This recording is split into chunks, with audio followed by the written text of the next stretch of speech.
My mom told me not to talk to strangers on the internet, but I'm glad I didn't listen. We are the Certified Noonas, your sisters in the love of Asian entertainment. Hi, I'm Amanda. I'm Jessie. I'm Natalia. And I'm Sky. And just like we warned on Monday, we're back on the Wednesday to talk about stuff we've been watching.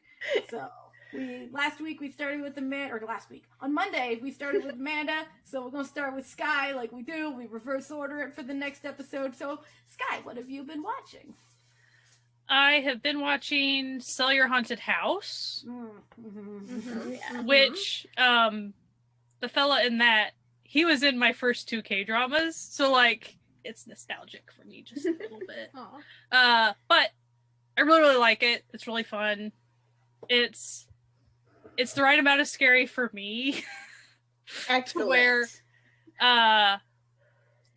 I would say first episode I did get a jump scare. So if you cannot handle jump scares at all, they do exist. I would say if it's comparable to like some of the ghosts in Let's Fight Ghost, yeah. Okay. Like it's like specifically, I think like the elevator ghost. I think is like the comparable, like in the scary level. So, like, let's say episode 1. I'm not going to go into, like, the story or anything, but let's say the one jump scare I got then.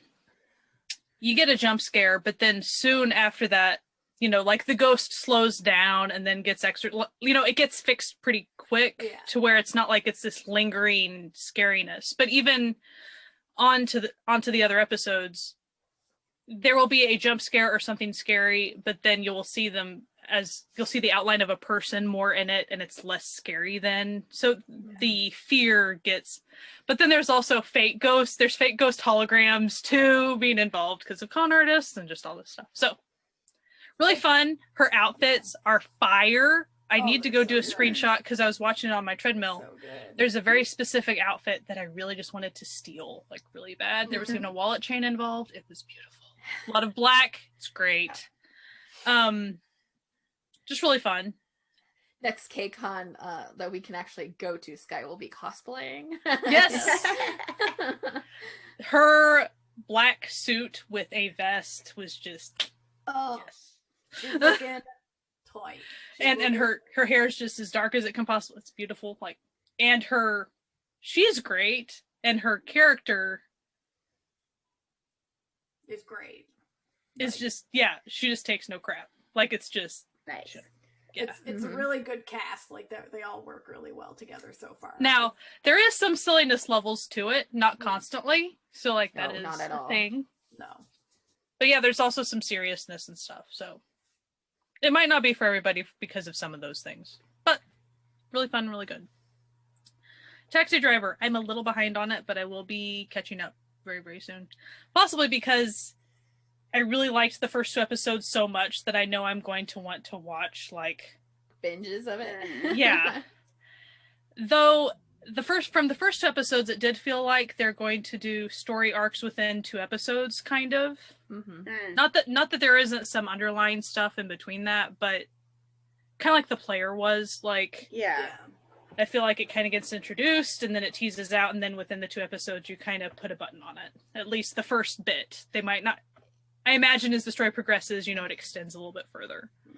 But anyway, from the first 2 episodes, that's my guess. Really, really like it. If you're not into violence, that's a thing. There is some silliness in that too, really. It's revenge action, but it's not serious like 95% of the time. I would say that is actually close to the player in some of the seriousness. Like some of the like really dark problems that are happening in the player, the Taxi Driver gets that dark. So, and they're all based on real cases. That's I actually found a thread on Twitter, someone that shared all of the down to the appearance of the perpetrators and stuff. They casted very closely to Wow. Yeah, and this thread even talked about like how those cases ended and things. It was really fascinating. Looks like we've got another contender. I kind of, when I saw that thread, I kind of automatically was wondering if I should talk, like, I didn't know. So, if you guys end up liking Taxi Driver, I can try to find that thread again. I've been trying to keep up with that, and then I was donating playlists for the first time, and they have Netflix, and they put headphones on you and say what do you want to watch. So I turned on Sisyphus again since I'm Yeah, still I'm one episode from finishing. I'm so close. It is Sisyphus is Sisyphus. Like It's its own thing now. It's a wild ride. Just buckle in, you know. It is one of those shows that like I would not be able to like draw a narrative plot for you if I tried. Like it's one of those like when you're watching it, it has like internal consistency with itself, but then when you get outside of it and you try to explain what you just watched, you sound like a crazy person explaining just disjointed nonsense. I feel like at some crossroads when I was watching it like a month or two ago, I think I accidentally skipped an episode. Uh-oh. No. Mistake. But Sisyphus is weird enough that you're not sure. You're not really aware that you skipped an episode until you're missing something and you're like, wait. Right. I don't remember. I think I was like at the end of the episode I watched and I was like, I think I missed something. Like I think there was something I missed. And then I had to go back. So all that to say, I'm very confused because I even messed it up for myself. And then I watched it also in a public space. And then like it was an episode and a half that I watched while having blood drawn from me. I don't know what's going on. But someone they asked me before they turned it on. They're like, oh, is this a horror show? I was like, no, it's just like time travel sci-fi. Of course, if they like watched certain parts of it, they didn't see the parts where people are like melting and being deformed or whatever. So I guess that could be kind of horror for somebody. I don't know. Some body horror, maybe, if you stretch it. There's a touch, just a little. It has a bit of everything.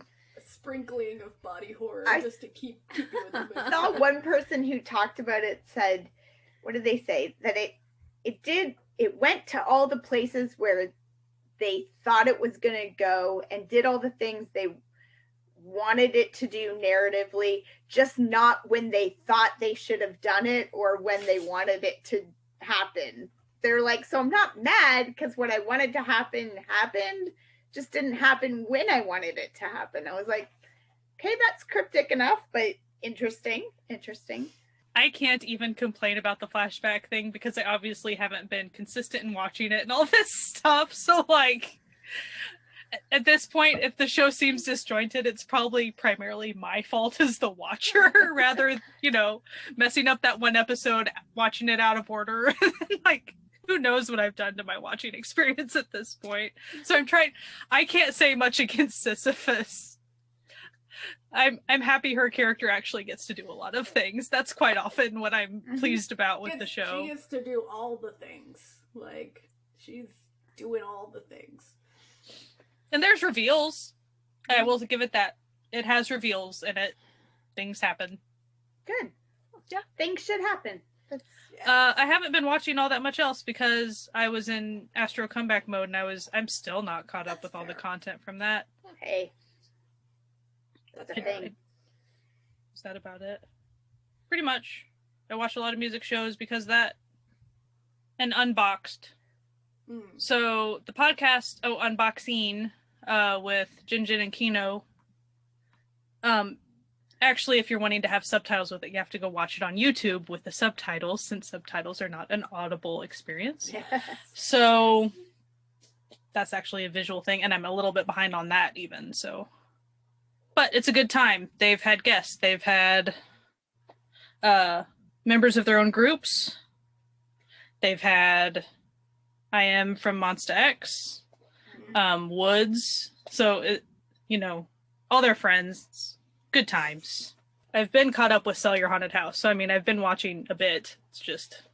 Yeah. I think as of today, I'm now behind with Sell Your Haunted House, but I will catch up. Yeah, I'm one episode behind on it. It's fun. It's fun. Yeah, it is. It's a fun little show, man. I'm enjoying it. And endearing con artists is like a trope that I really dig. Yeah, you gotta love that. As long as they're not too smarmy, which he's cute enough that he's not really... He's kind of inept enough that he's not smarmy. Yeah. He's likable in his conning. Yeah. So, I too have not been watching much. I'm a couple episodes behind on Vincenzo, still really enjoying it. I have 1.5 episodes of Sisyphus left. I literally am halfway through an episode. It's paused on the TV in my bedroom right now because I had to pause it to come here. But and I'm also watching Slayer Haunted House. And I've been watching on WeTV Nobleman Reeve's Wedding, which is very funny. How many episodes is in that one? Because I know that's probably one that I want to wait until it's all out to experience. So far there's 6 episodes out, but they were like the same, like really short little episodes. Yeah. And it's I've been enjoying those more as the movie version when they put it all together at the end. So this one has the guy who was in the first series. It has like one of the actors from 3 of the different series in altogether. And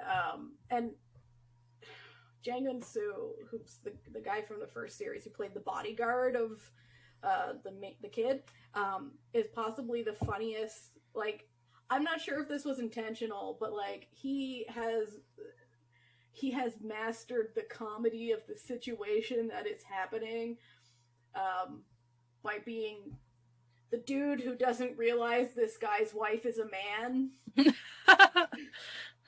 Yeah, it's but is like struck with her beauty. And, like, it's so good. It's just there's always that character in those dressing switch historical shows. It's so good. Like, and anyway, the show is it's very just like, you know, it's there's only like 10 minutes an episode, right? So there's only so much that you can do, but it's very endearing as you watch it. I'm still Maria, you can do normal length episodes of BL plots. It's okay. It's okay. We would appreciate it, actually. Like, just, you know, there's a market, you know, you can still make money with it. I've also been keeping up with Lovely Writer, which is so sweet and so heartwarming, and it's also sad. Like, there was, anyway, like, really good. It's just really good. And it's one of those where it's like, the first couple episodes, you think you're going to be getting this stereotypical, like, you know, Thai BL drama, but then you realize that's not what you're getting at all. That's what they're making fun of. And it's just an actual heartwarming story about normal people who are caught in bizarre situations. That's really good. Other than that, like, I'm gonna be honest, that's like basically it for like Asian stuff. Though I did watch the entirety of Shadow and Bone. How was it? It's really good. I really enjoy it. I never read the novel, so I don't like. I had no like, you know. But I really enjoyed it. I thought it was really fun. It was really beautifully made. And it was really good. And then, other than that, I just, you know, my usual nonsense. I've been watching a lot of Minecraft videos.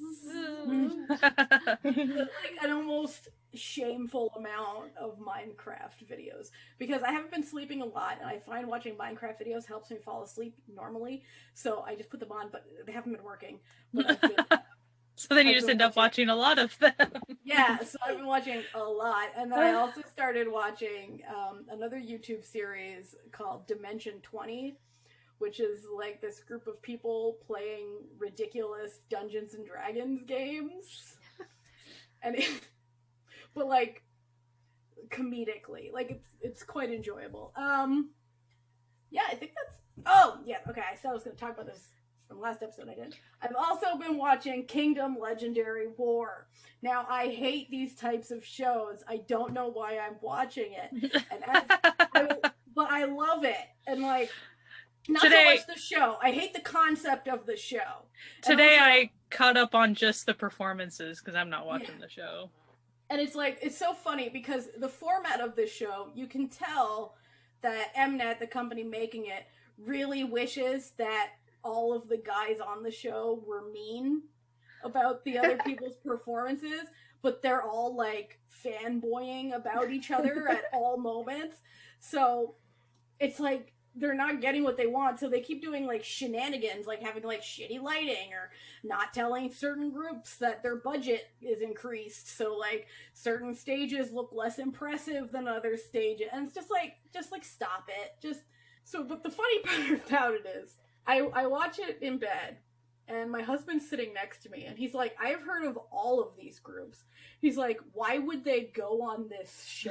Like, what would be the impetus? And you know what the impetus is? This fucking Mnet basically is holding them hostage, and very not even so secretly told their companies that, oh, would be a shame if we weren't inviting any of your company's groups to our music show because you turned down our invitation. Like, that's why B2B's on there. Do you think B2B wants to be on this program?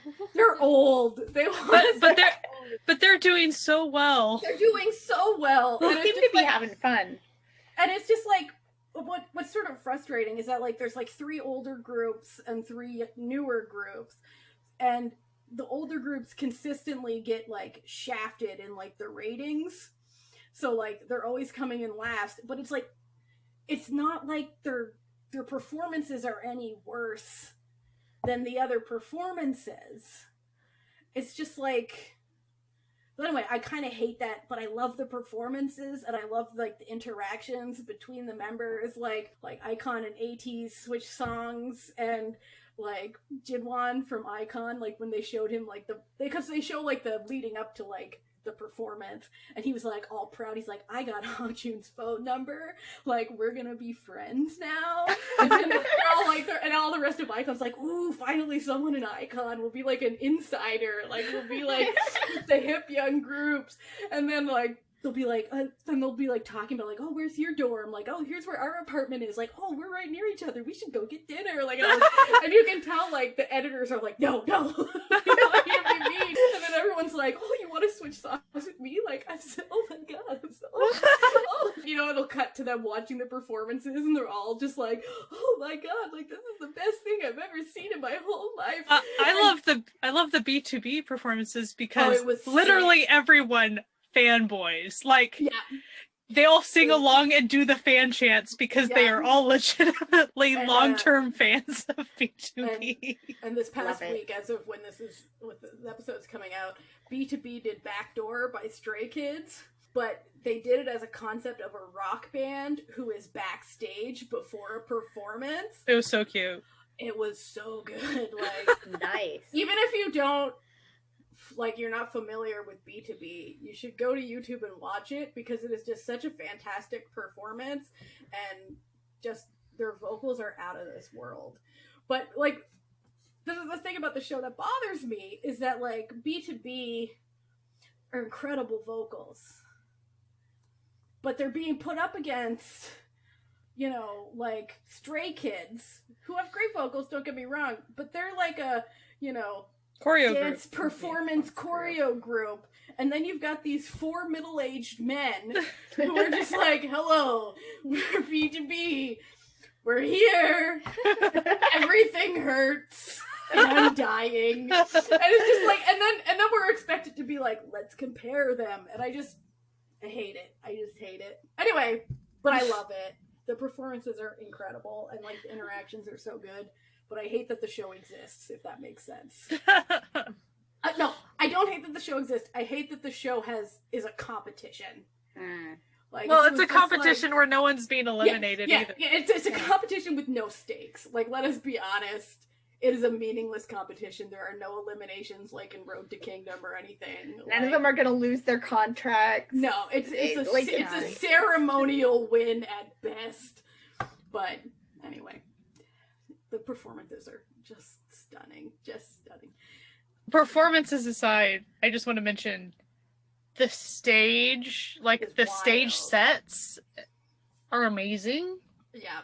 The prop usage, like I want a show with the Kingdom, like backstage people that are making like this entire experience, because yes, the groups are doing their work, so I'm not saying that, but like some of like, are you thinking of that 80s performance? When well, there's that, but there's also Icon's performance where, like, they were doing the song Inception, but Yeah, the movie set Inception was like the movie Inception. Like it was Wow. moving, So and like some of it was one of them. changed. So if one of them would like move their hand like this, the whole set would shift over and like stretch out. Yeah, it was really good. So like I want to see all those people who are like working really fast to be putting that type of stuff on the stage, and like Mhm. also some of the costuming is like gorgeous to where Yeah. I want to see some of like how they came up with that. ATs did this like Wonderland mixed with Dvorak's Into the New World, and they did like this whole like pirate going on like adventure on the sails, because it's ATs, of course they did pirates going on adventures, you know. But like the outfits are just, Well, it was like harkening back to yeah, like Pirate King times, and but it then was like so prettier. good.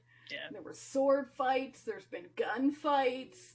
Like SF9 put There on were a literal knives. gang movie. Like it's good. There were knives, Cool. and all the knives got blurred, Blurred. and I laughed a lot.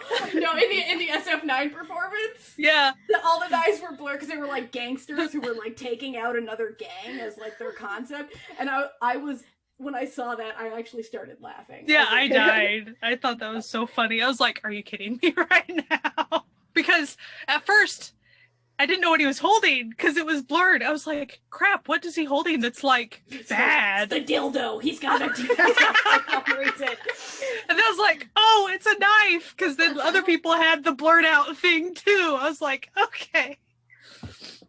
That would actually be a really good edit. Someone putting dildos over all the blurred things. All right, right on it. I'll get right on that. Write a note. Anyway, that's on Viki if anyone's interested. But performances are just on YouTube, and Yeah, even some of the performances are on reaction type stuff too. That's what I watch. So So Jessie, what have you been watching? Just like everybody else, not that much.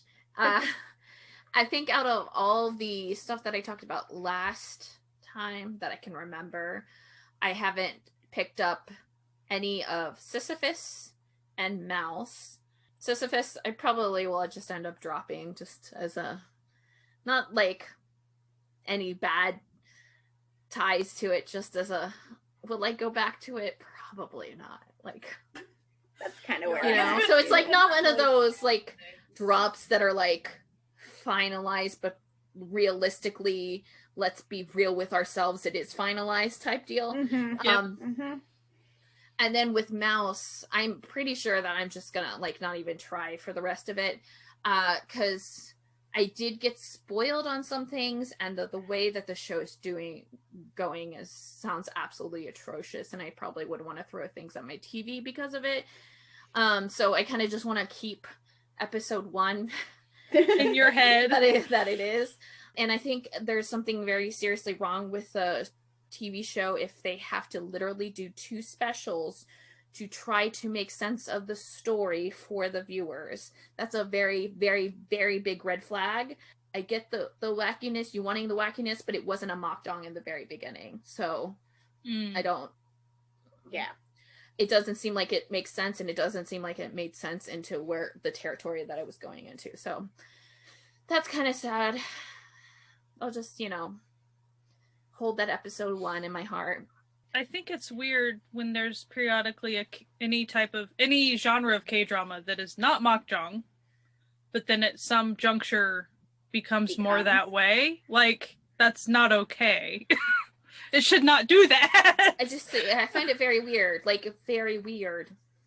Like, even if you had a rom-com, it should stay a rom-com throughout the entire show. Same thing with definitely a darker thriller crime thing.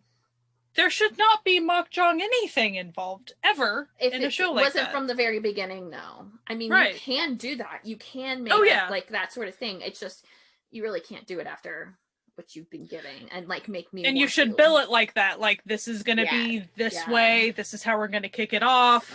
That's awesome. Do that. But like, don't take that hard left turn to Albuquerque and all of a sudden you're in mahjong land. Yeah, especially when it's obviously not working because you have 2 episodes where you're trying to like desperately tell the like audience what's going on, And like, if you can't do that with your like material, then you haven't succeeded. Like, it doesn't have to be something that everybody gets, but apparently nobody's getting it. So that's where your issue is. It's like when an author comes out like on Twitter or on their blog or whatever, and they explain everything that went on in the book, and you're like, if you need to come out afterwards and explain all the motivations of your characters and stuff, you didn't write a very good book. Yeah. Like, we should know those things. And we're talking about a 20 episode drama. How are you not getting your story in 20 episodes? Right. Yeah. 22 now. Like, you know, like, it's just, Right. whatever. It's just like, whatever, it's fine. That's fine. It's fine. It's cool. It's fine. It's like, whatever. But like, how would the Macjong audience know to even pick it up in the first place if for the first X amount of episodes it's not even that? Like, what audience does it find? There. Yeah. It's like you tuned in for Friends and you got Dynasty, and you're like, when did that happen? Like, I don't. It's literally like, especially when the Venn diagram of audience members, when it's a very small shared space, it doesn't. Yeah. Really I make mean, like, sense. I guess it does make sense in terms of if it was like really trying to focus onto like a Western plot. And yes, after a couple seasons, those Western shows do that kind of like jumping of the ship. Like, if you like Grey's Anatomy is a perfect example. Watch the first like 2 seasons of Grey's Anatomy and what it's now. Like, it did that. It jumped from like a, you know, a story about doctors, but about like relationships to a Mahjong, essentially. Like, so it's annoying. Mm-hmm. So And that's what we don't like about Western shows. What they That's do. why we're over here. Yeah, I'm like, listen, and especially when you gave me that episode 1 is so good. It would hurt less if that episode 1 wasn't as good as it was. That's the problem. Like, that for me specifically, I'm like, it was so good. And whatever. Like tone and everything. They hit it all right, and then they're just over here doing whatever they're doing. You know, you can't win them all. They're not all for me. True. Oh well. But I did try to get some like shows in. I was like, I know we talked about like not wanting to do new shows. Happens.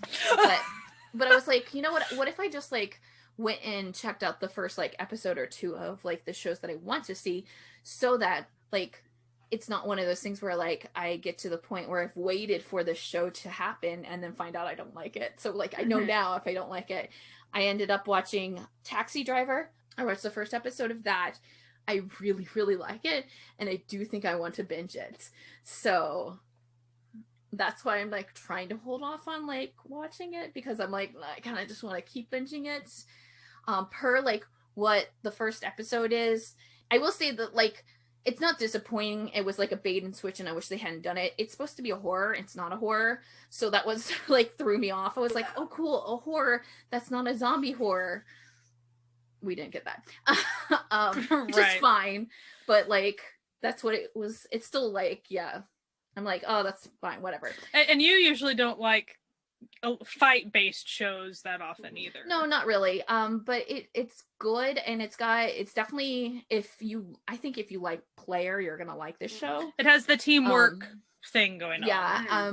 And it is darker. I don't think it will go, like, it will go as close as it can to the darkness of Player, but Player was on OCN and this is not on OCN. So like, this is like as close as like, you know, what is it, KBS or SBS? I think it's SBS can do. And I think EJ Hoon is doing great in Luce's role. All the characters are doing really cool. They've got this like the same kind of setup like Player, at least for this first episode, where the humor comes because there's just this kind of like ragtag team of justice seekers, you know, and they're all like family. So there's like a lot of the humor comes from just them being casual with each other. Or like a disguise just circumstantially becomes funny for a moment, and then and then you go on with reality. It's definitely dark. There is some like really hard scenes, especially in the first episode with the main, not the main girl, but she's like the main first story girl, you know, that they're talking. So I really like it, and as I said in the music episode, the OST is great. So it's definitely one that I want to watch in big chunks. So I don't think I'll keep up with it because of that. I did watch the first episode of Real Estate Exorcism, and I liked it a lot more than I ever thought I was going to be. Oh, good. I'm only on the first episode, but like, the first episode really doesn't have that much comedy at all in it, like at all. It comes more a little bit later. It's not heavy-handed. It's not heavy. When I first went into it, I was kind of hoping it wouldn't be comedy, not because of what I like, but because, what's her name? Jung Nara? Is that her name? Mm-hmm. Per what I've seen of her, I've only seen her do really comedic, over-the-top characters, and I really wanted to see her in a role where she wasn't doing that. And technically, she is not doing that. She's definitely the straight character. Yeah, she is like no nonsense, like, and so it's got almost like, to me, it feels more of Hotel del Luna than it would be closer to what's that other show, the where they drink and the reincarnation. Mystic Pop-Up? Yeah, because Mystic Pop-Up pretty much started to be kind of in that goofy stuff very beginning, and so yeah. I mean, like, obviously this is just me on the first couple episodes, but like, just the fact that her character is not doing that, I think that's really great. And what they show with the con man guy, he wasn't doing what you expected to do, that they always make those characters do, and he wasn't doing that. So I was like, I'm actually gonna probably really like this. And I do like how dark and realistic the ghosts are in it. They actually, like, those really worked for me. And the motivations they give to all that and stuff is really good. I don't know what's still going on with her stapler gun. That continues to be a thing later on too. It does not go away. It's like, it shouldn't bother me because the acts that she's doing against ghosts, so it's like whatever. But let me just say, you literally can't, unless you physically like strip it apart. The way that gun works is there's a tip at the end of it that has to depress before it will shoot anything. So if you're just like holding it up in the air and not depressing this like safety, it's not gonna shoot anything. Yeah.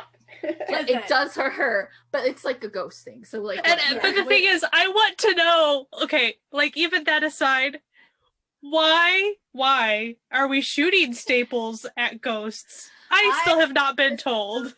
I assume it was something like their blessed nails or something. Yeah.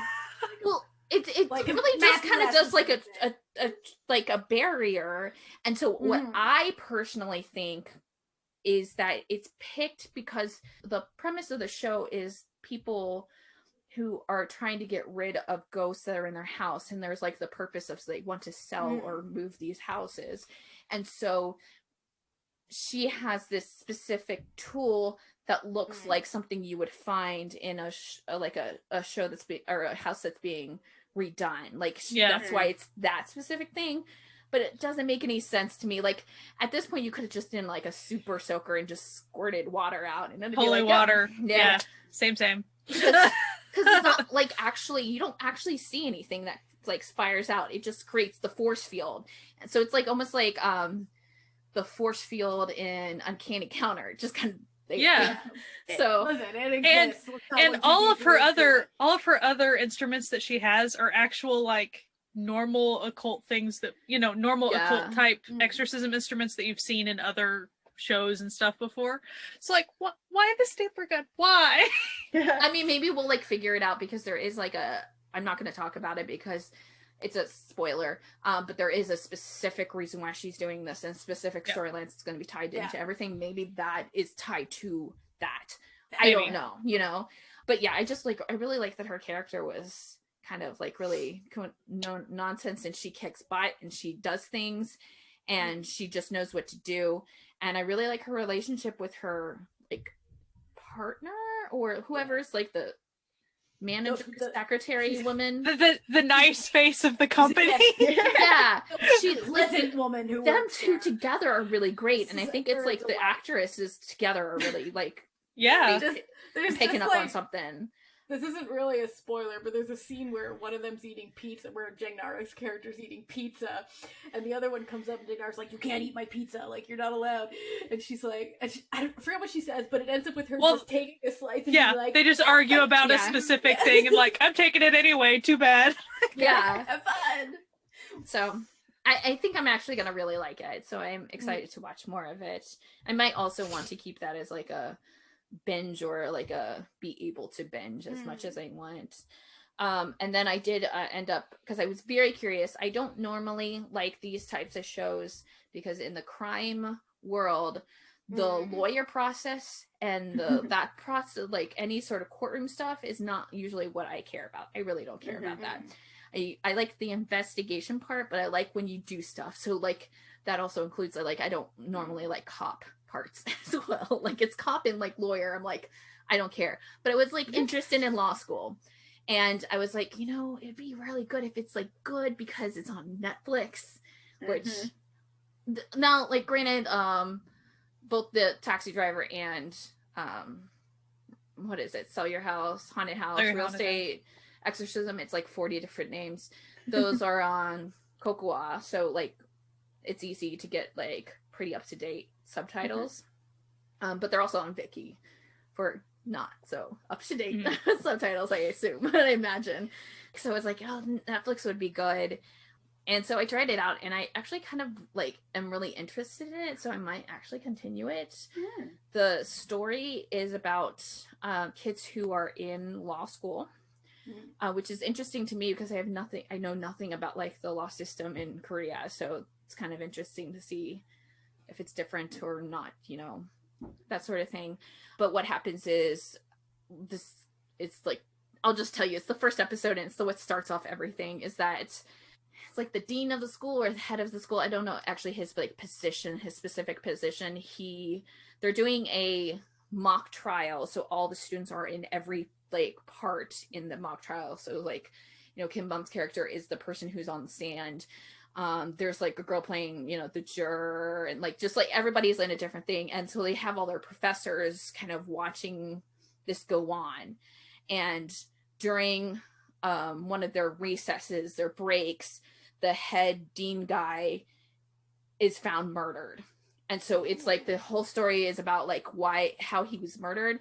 And the way that they do it is really good. I've seen some complaints about it on the timeline. So if it's not your thing, like I can understand that, but they're like, they go back and forth a lot with a lot of different stories. So it's kind of closer to like a Western show would be, where they kind of go back. So like you'll see like what maybe like the one girl who found him, her story and why she's in law school, and then like the police officer detective guy that's like with them, like how he knows the guy, or like him like talking to him the day prior, and they keep on going like back and forth in like different timelines and stuff and different stories with all the group. And there's like the core of the group of students is probably like 5 that seem to be like relatively the main cast. So there's a lot of story going on, and I enjoyed all of that because it's like very much murder mystery-esque to it, Nice. Like it's got some like interesting things, and you're kind of, I think you're just going to spend the entire like series trying to figure out based on the clues that you're given, that sort of thing. I like that. I like that sort of stuff. Yeah, and it was super interesting too. So like, and it was one of those like good like,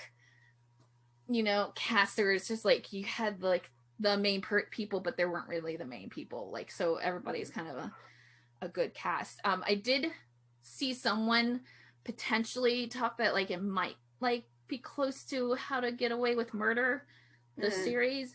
I can't tell you. I have literally not watched a single episode of that series, so I can't even like kind of tell you if it's like that, but maybe. Yeah, I've seen that mentioned as well. But same, I have no idea. So we'll see. Yeah. I'll let you know. I've seen like 4 episodes of How to Get Away. Yeah, so yeah, I literally know nothing about the plot of How I like Get Away with Murder, so I don't know. But I could see it in like it the way that it's set up. I could see this being transplanted into Western show and be fine too. So in that slot too. So I don't know. It was actually like surprisingly interesting. So I'm probably going to keep up with that. And then finally, I did start a J-drama. It's Sherlock: The Untold Stories. I have been slowly going through it. It's a 2019 or 2020 drama. It's not fully subtitled. it was picked up by someone else. So, like, I'm kind of worried that it's not going to be subbed to the last episodes. They're going to be subbed. I don't know what it's going to be. But, like, it stars Dean Fujioka. So I had to watch it. I love it. Yeah. It's good, though. It also has, what's his name? I can't remember his name. Let me get it, because he was in a show called Dear Sister. It is Iwata Takanori. He plays the Watson role. He is part of J-Soul Brothers and Exile and that sort of thing. He was in Dear Sister that had why am I blanking on her name? Ishihara Satomi. And I really liked that drama, so it was fun to see him. I was like, oh my gosh, it's him. I literally just picked it up at random, and I really like it. I tend to kind of like Sherlock Holmes stories, but not all of them. There's some really bad ones out there. I think the last one I watched was pretty terrible. It was a J-drama too.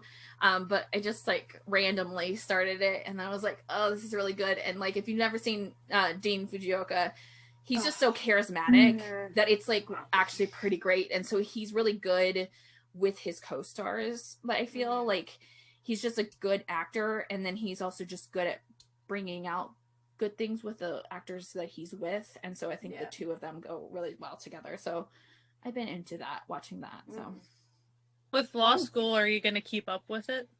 Yes, I don't think it's one that I like enough to constantly be on top of it, but every once in a while I'll throw it in. I definitely want to see how it progresses more. I'm definitely interested in that. So last time that we talked, I had 2 dramas in timeout for family espionage shenanigans. Hello Me and Wonder Woman. I finished the Wonder Woman. I'm glad I did. I enjoyed it.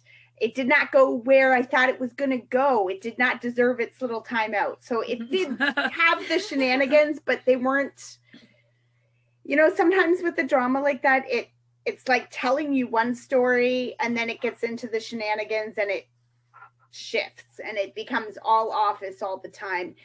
And this didn't. It was about how they stick together to fight the shenanigans. So he tried to do noble idiocy and she was like, no, idiot. That's not how relationships work. So it was good. I enjoyed that. Hello Me, I think, is still in timeout, and I think it's just going to stay there. I really enjoyed the first 10 episodes, and then I just couldn't be bothered. I kind of like what you were saying, Jessie, with Sisyphus. I think it's dropped. It's just not for any particular reason. I just don't particularly want to go back to it.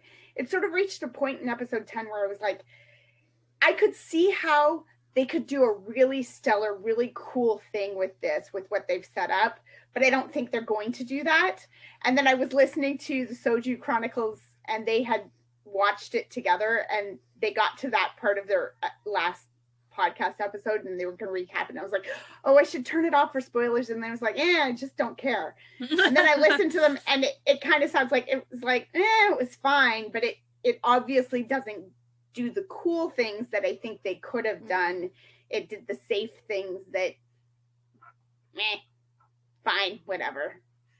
I can guess how it ended, and I'll just let it go. So I finished How to Be 30, which, again, I finished it after everybody else had finished it, and I saw a lot of hate on the timeline, a lot of hate for how dumb this drama was, how it didn't go anywhere, how it, so I was a little nervous. I got to tell you, I loved it. It ended exactly the way I thought it should. It was perfect. It was kind of a romantic slice of life about office and relationships and jobs and how sometimes your life changes when you're 30 and it's not what you thought it was going to be, and it was just good. I really enjoyed it. I would say it was short little episodes, but kind of the vibe it gave me, not quite, but if I had to compare it to something, I would compare it to something like 12 Nights. It's not necessarily what you think it's going to be. It did have a overuse of flashback problem in the third quarter. Like it was like there was like 2 or 3 episodes where they were so heavy-handed, and you're like, these episodes are only like 15 minutes long. You cannot spend 10 minutes in flashbacks. You just gotta stop. But other than those couple of episodes, they didn't do it too much, and I liked where it went. I was not mad about it. So yeah, Natalia just finished, and it stuck the landing. So good job, loved it.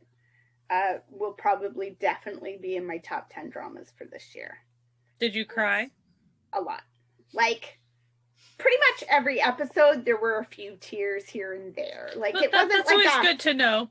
Good to know. sob buckets kind of thing, but yeah, like there was laughing, there was crying, but it wasn't like slapsticky laughing, and the crying wasn't like I can't recover from this, I'm dehydrated crying. It, you know, often the crying was sort of that happy tears, like bittersweet kind of moments and things. So it was just really good. And none of the characters, it was very character driven, really good characters, and none of them were entirely what they appeared to be in the beginning. They all had growth. They all were 3-dimensional characters with more to them than you expected. Yeah, it was just very, very solid. Clearly, the entire story was completely mapped out and written start to finish before they even started. They just knew where they were going, and they did it. And I appreciate that in a drama. You gotta love it. You gotta love it. That's what you want, to be honest. I would love exactly. More like that. So, it was just, it ended very, very well. So, I finally started my Hollow Love, which has been on my plan to watch list for a very, very long time. So, yeah.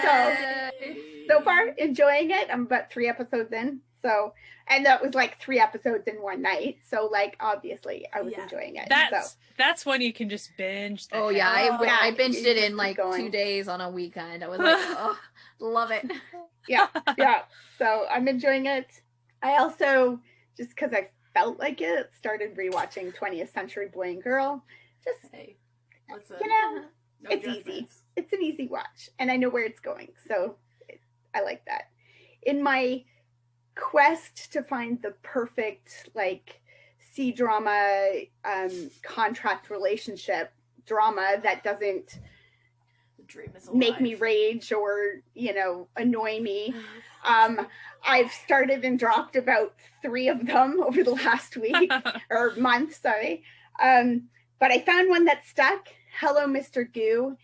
Really, really good. And I think there's some things about it that make it work, even though it's got all those same tropes you normally see in these dramas. But power balance wise, there's not a massive imbalance. He's close to the same age, a little older, but not like massively. He does have a job. He works like he's CEO of a big company and everything. So like it should be an imbalance, but it's not because of her personality. She stands up to him. She has spunk and confidence, and she doesn't let him walk all over her. So right, their very first meeting in the very first episode, he comes in as a potential investor in her company, where she's a comic artist. And basically the way her company works is they give her the story and she draws the pictures. And he is looking at her work up on the wall, not knowing it's hers. And he's saying it's derivative. It's basically copies of other stuff that's already out there. Nothing about this is fresh. Nothing about it's new. Like he's, you know, and she's hearing this and she's like, all right, whatever. But, you know, she's not going to say anything. But then he turns around, he bumps into her. Her work goes flying everywhere. And he sort of steps back and winds up stepping on several of her pages that she's been working on. And she just looks at him and she's like, you need to apologize and you need to pay me for my work, because that's my work. That's my groceries that you just stepped all over. And like, I'm not you. I need this money. And you just murdered like 3 days of work for me. So you owe me like $250 or whatever it was. And he just kind of stares at her for a minute and you think he's going to like forget you. I'm the, big head honcho guy. And he just, okay. And he Venmos her the money. And his like secretary is in the background going, oh yeah, I like this girl. This is good. This works I enjoy for me. this. Yeah, and I works ship for me it. too. I ship it. Yeah, exactly. I always love when there's a secretary character or something like that. It always reminds me of the show The Nanny with the butler. Yeah. Like shipping them together. Yeah. Oh, I Exactly. loved that character so much. He So good. immediately is like, oh yes, this will work. So when they back to the office, it turns out the CEO guy, his dad recently died, left him the company and everything. And there was like a codicil to the will. It's like, I'm not going to require it. It's not like you have to do this in order to get the money.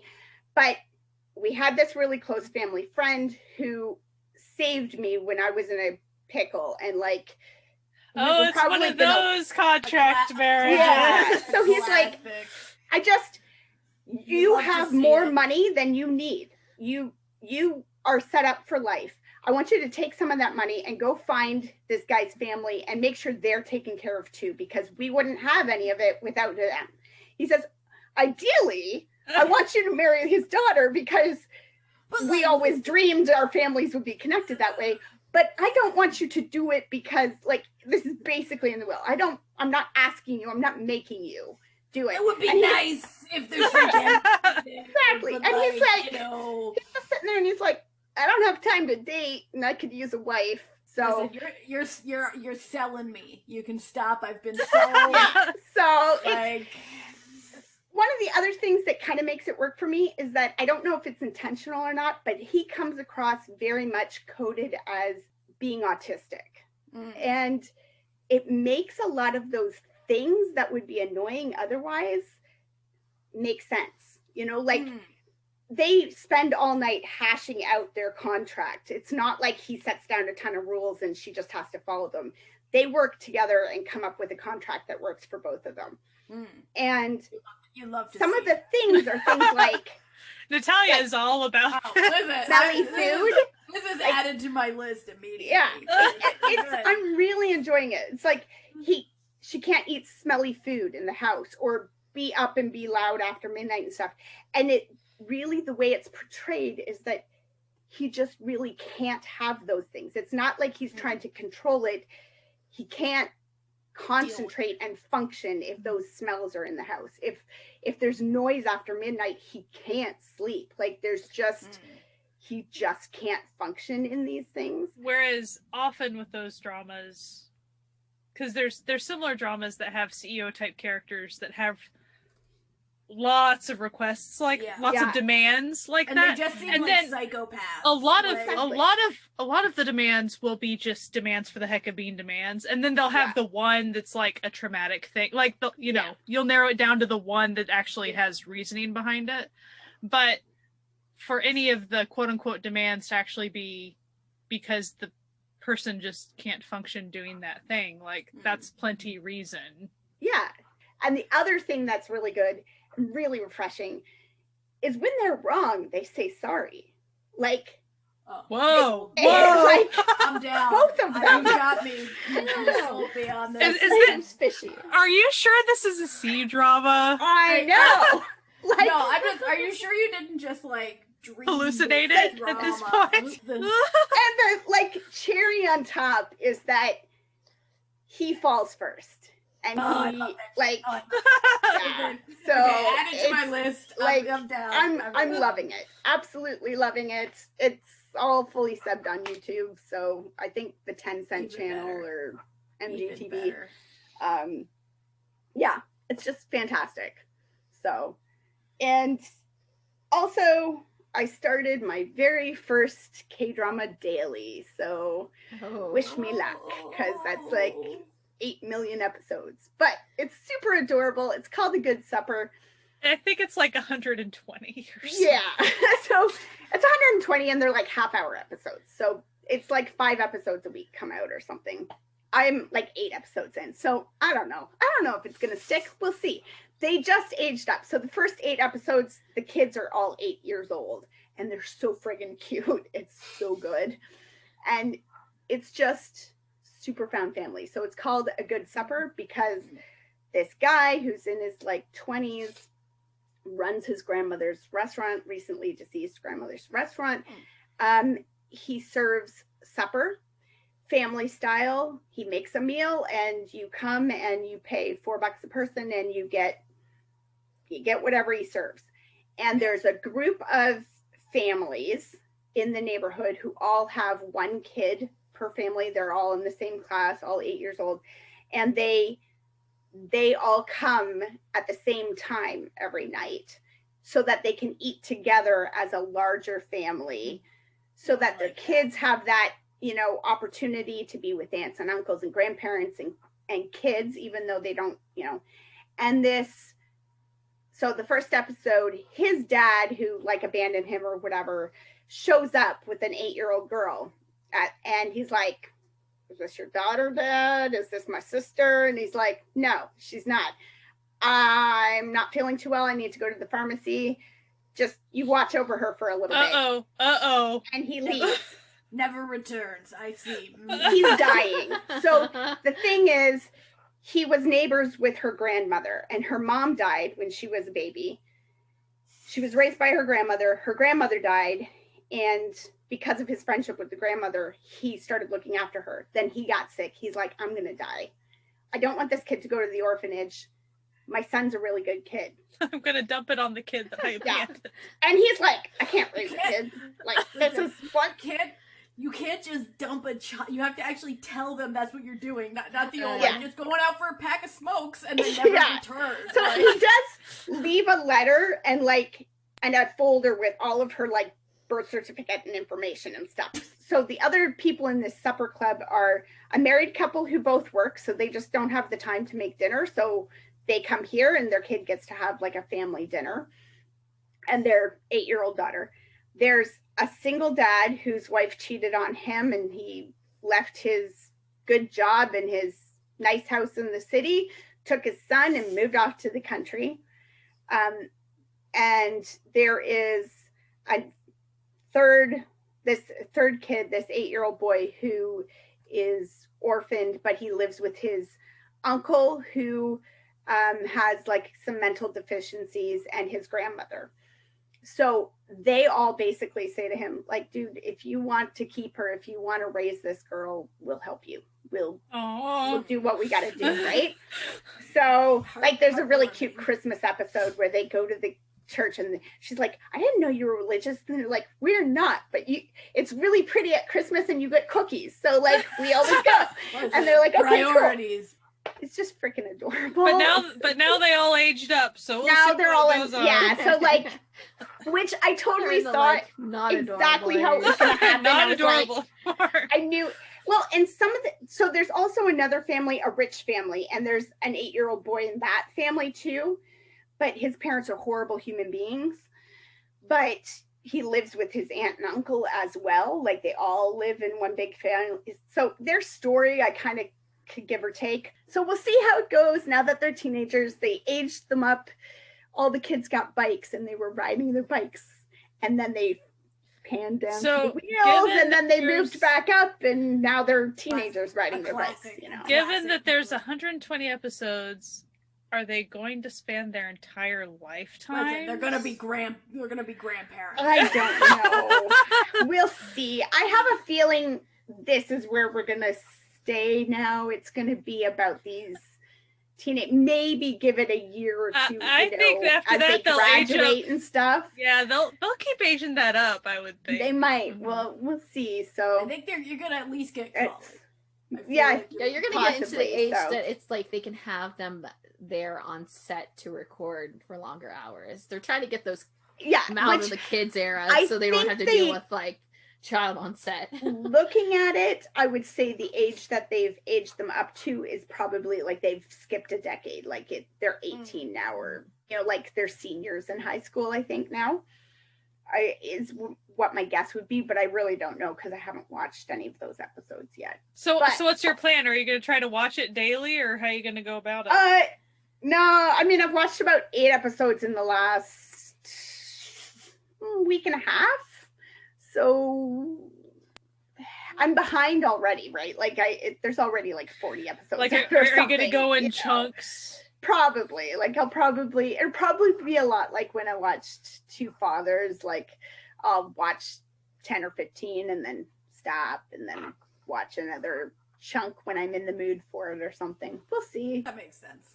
We'll see. I mean, who knows? Maybe I'll hate it now that they're in high school and they're not freaking adorable children anymore. But It makes you think, like, you know how a lot of us like to binge, but imagine 120 episode binge. That's like the Everest of. I mean, I can do that when it's like Listen, I not feel like a K-drama. I can do feel that like I if could- it's in English. I can Yeah. easily do that with like 45-minute, hour-long episodes. Like, don't. That Yeah. I can do. I feel like I could scale that mountain. So we'll see. It is nice in the sense that it is still airing, but it's only got a couple months left on it. So we'll see. I'll put it out there that I'll finish it before the end of the year. Maybe. We'll see. So Watch them throw a couple of baseball games or something in there and throw that off for you. yeah. Like, That's we true. didn't know sports were a thing. Oh, Sorry. I hate that stuff. Yeah. What do you mean this like major holiday that's always here is happening again this year on the same time? Like, yeah. Yeah, OBT dubs, like the day before, they're like, we're not airing this tomorrow. It's like, you could have told us like 3 weeks ago, but okay, it's fine. It's fine. We didn't have our hopes up or anything. Yeah. No. And I just, I don't know, YouTube threw it at me and I was like, I'll give it a shot. Checked out the first episode and thought maybe I'll watch more of it. It's called Octogenarians in the 90s. I think it's supposed to be set in the 90s is the concept. It's set in the 90s and it's about a nursing home and a couple of young people who are working in the nursing home. So it's kind of got that Navalera like vibe of like old people and young people coming together to, help each other and learn things. But we'll see. It's a C drama and I think there's like 30 episodes. So Navalera was like 12 or 10. It worked. 30 might be too much. We'll see. So That's a lot of room for a lot of people to pass. Just yeah. saying. So That's a lot of heartbreak. premise is kind of like the main character is the actress from Skate Into Love, which I enjoyed her in that.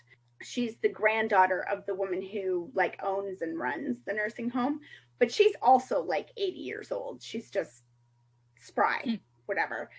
But she's just found out she's got like liver cancer or something, and she's dying. So she needs her like college age daughter to or granddaughter to like step things up and like take over the business kind of thing. So and then there's a guy who like basically works for like a pyramid scheme, like health supplement company, and he is in trouble with his bosses, and he's been told basically he's been given a list of like nursing homes that he needs to get his foot in the door and go scam all the old people there. And he tried like sliding in on like visitors day with a bunch of other people, but she totally saw him and she's like, yeah, hey, and she's kind of flirting with him, and he's like, oh, pretty girl flirting with me. Yeah, I'm here to see my grandpa. And she's like, are you really? And he's like, yeah. And she's like, cool. Takes his bag and like tosses it out of the gate and shuts the door. She's like, nah, like I know everybody who comes in here. Like, this is my home and I know everybody and you don't belong. Bye. So it should be shenanigans, and the old people are cracking me up. So That's always we'll good. see. So I actually have a ton I'm looking forward to. I would say the number one, because my love for fake idol groups in general.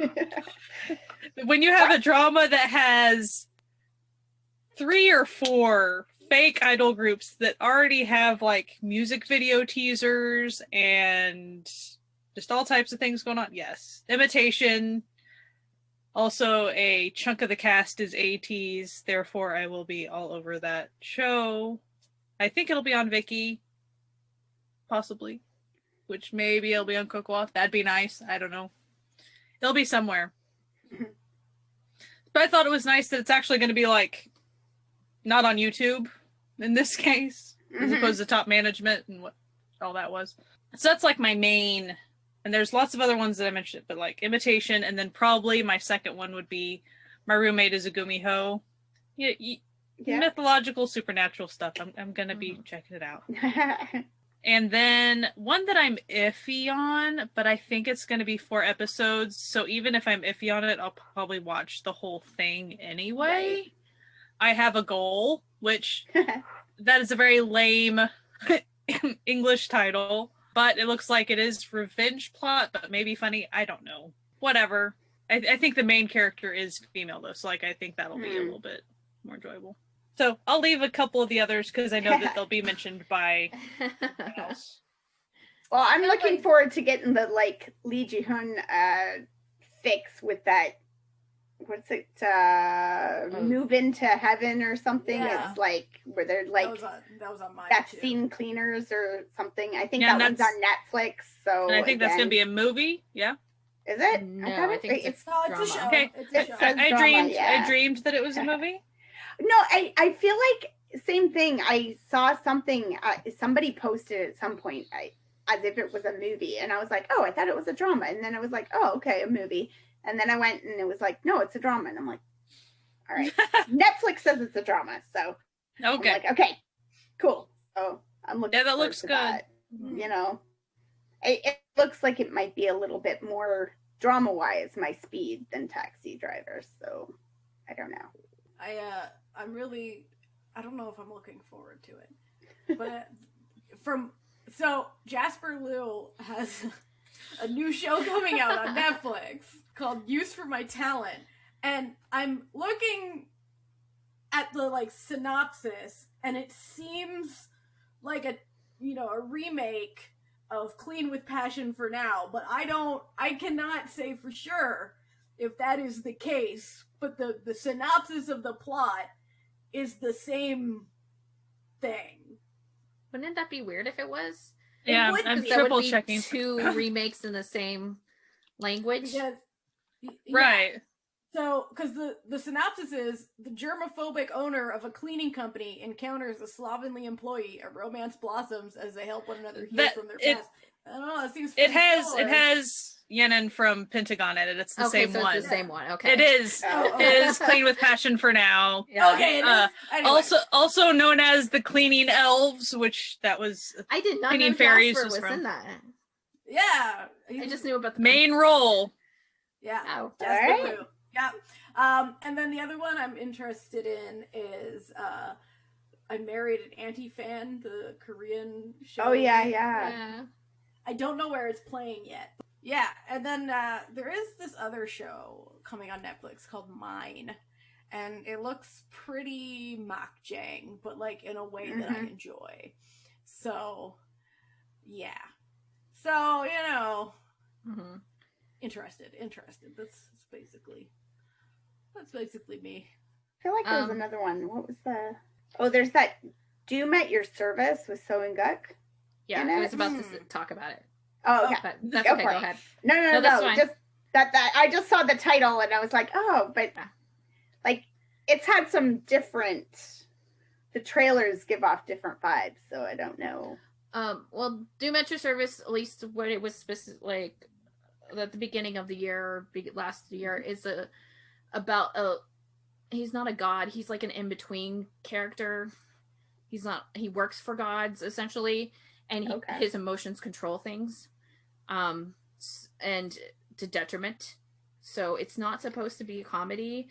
If he was laughing, it could take out something or do detrimental things. Like if he was mad enough, he could kill an entire society. Is essentially what is the big thing. So I think it's going to be more mellow than anything else, which is why you keep on seeing different emotions in all of the things, is because it's emotional driven, and that's the kind of the biggest thing, is that he starts the relationship, or at least, you know, the relationship happens between his character and what's her face, and that could be detrimental to everything on Earth. So essentially, yeah, being in a relationship is a very emotional thing that could be really, really bad. Interesting. I've wanted to check it out since it was first talked about, so I was going to check it out. Also, Youth of May is coming at the beginning of the month. It's a mellow set in the 80s, I think, about a medical student and a nurse. It's going to be interesting watching it because it stars two people who in their previous role were brother and sister. But they're like roughly the same age, so it's not really that crazy in terms of like they actually don't have much of an age gap at all. Also, I'm talking about Sweet Home is like the drama that they were brother and sister in. But before that, she was in Stars from the Falling from the Sky, or whatever the K-drama equivalent was. And I really liked her in that. And so I really want to see her in another thing too, especially in like a lead role. And I like mellows. So that's one of my big things. I literally don't think I'm going to like any of I Married an Anti-Fan, and it's gonna be hard because I want to watch it, because I didn't know the second lead is Chansung, so like the cast is really good. You're contractually obligated to watch at least a half of the first episode. I don't like normally like I'm not normally the person who would do this, but like Chansung's my like old like and that, and I want to support him in his drama that he like aired or he filmed like 3 or 4 years ago. Sitting waiting for someone to pick it up, Yeah. And then also, just as like an aside, I am like excited about Dark Hole, but like as per this like episode, Dark Hole starts tomorrow, so it's really not like in this running of like coming today up you're looking dramas. Forward to it. Yeah, when you people are listening to it now, like you'll know if I hate it or not. Do you think if Dark Hole is something that you're really going to enjoy, do you think you're going to like keep up with it? Probably. Or do you think you're going to try to? Yeah. I actually forgot that was starting tomorrow. Now I'm excited about the weekend again. So I saw something that said that it takes place in the same universe as Strangers from Hell or something. Is like there's going to be a cameo of like the police officer woman or something from Strangers from Hell. It's a very different genre. So. Yeah, that's weird. Strangers from Hell is not any sort of mutants or anything. Like, I know. Well, what it kind of reminded me of the stuff coming out about the Parasite TV show, and they're like set in the same universe as Parasite, and we're like, our universe, it's like so what? Korea. Okay, it's just weird. Like one's like creatures and one's not, just a one psychopath killer. Like so, it's real and fake. But apparently, this one character is reprising her role, but like as a cameo kind of thing. So we'll see. I don't know. I don't know. There's also one other thing, and I can't remember off the top of my head. People can go ahead. I just saw the trailer for it. I think it's a Thai show that's going on Netflix. Ghost Lab, maybe?